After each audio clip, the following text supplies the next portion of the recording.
Kita awali dengan informasi yang pertama, Tribuners Irjen Verdi Sambo hadir secara langsung dalam sidang Komisi Kode Etik Polri pada hari ini.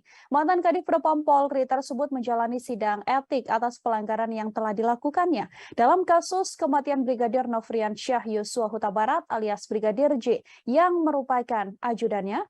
Verdi Sambo tampak mengenakan seragam lengkap di mana ada 2 bintang tersemat di baju dinasnya. Sambo juga menggunakan topi Polri saat masuk ke dalam ruang sidang. Untuk mengetahui bagaimana situasi saat sidang kode etik yang digelar di Mabes Polri, sudah ada wartawan Tribun News, ada Abdi Rianda Sakti yang tersambung bersama dengan kami, saudara, dan akan memberikan informasi lebih lengkapnya untuk Anda. Selamat siang, Abdi, silakan dengan laporannya. Ya, selamat siang rekan Nila, terima kasih. Benar sekali, Ex-Kadif Propam Polri Irjen Pol Verdi Sambo saat ini menjalani sidang kode etik di Mabes Polri, Jakarta pada tanggal 25 Agustus 2022. Sidang kode etik ini dilaksanakan secara tertutup. Awak media hanya boleh menunggu dari luar gedung selama proses sidang kode etik ini berlangsung. Verdi Sambo sendiri datang sekira pukul 07.30 waktu Indonesia Barat tadi pagi dengan menggunakan seragam pakaian dinas harian lengkap dan dikawal oleh sejumlah anggota Propos yang sudah berjaga di gedung TNCC Mabes Polri Jakarta. Sebelum itu, Polri juga melakukan pengecekan terlebih dahulu kesehatan dari Verdi Sambo agar sidang kode etik ini berjalan dengan lancar.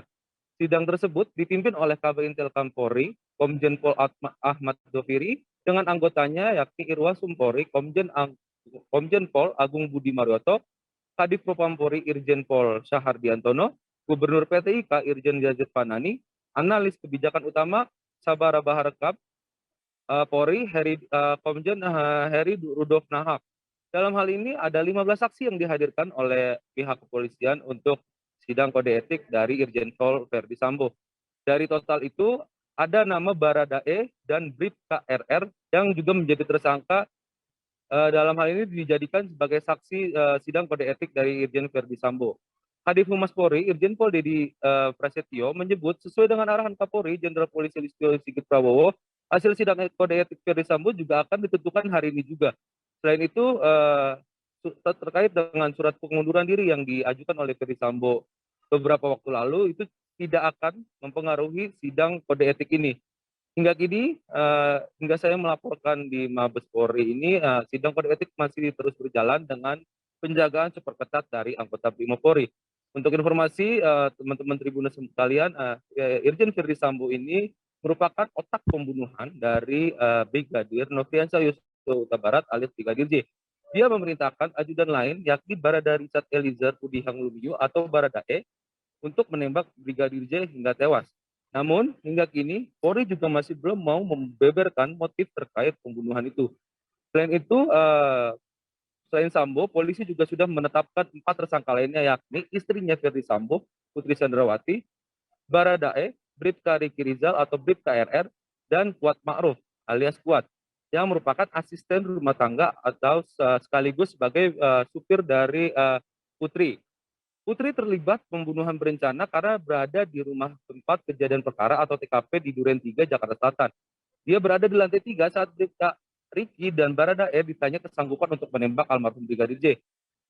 Dalam hal ini kelimanya dijerat pasal 340, subsidiar pasal 338 KUHP tentang pembunuhan berencana dan pembunuhan, jungto pasal 55 dan pasal 556 KUHP dengan ancaman hukuman mati atau pidana penjara seumur hidup atau selama-lamanya waktu tertentu paling lama 20 tahun. Demikian Mila, kembali ke studio. Ya, baik. Terima kasih banyak Abdi Rianda Sakti, wartawan Tribun News melaporkan. Tribuners, ini juga kali pertamanya Irjen Verdi Sambo akhirnya muncul ke hadapan publik seusai ditetapkan menjadi tersangka. Telah terhimpun wawancara dengan Kadif Humas Polri Irjen Pol Dedi Prasetyo. Berikut liputan lengkapnya kami hadirkan untuk Anda.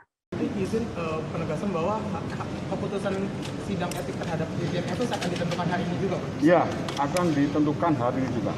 Karena sesuai dengan perintah Bapak Kapolri, ya semuanya berjalan secara paralel dan harus cepat.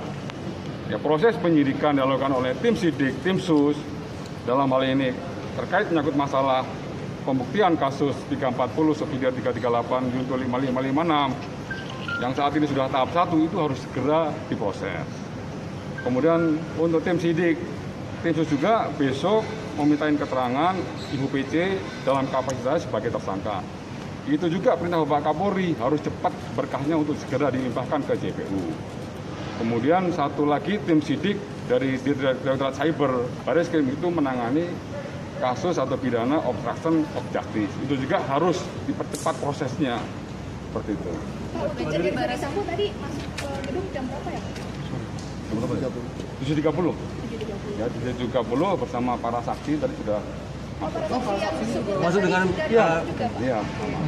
Pengamanan kan hari ini juga lebih ketat ya Pak ya? Ya, tetap ya dari Makobrimob untuk mengamankan para saksi dan juga terperiksa. Sudah nonton? Jangan lupa like, subscribe, dan share ya!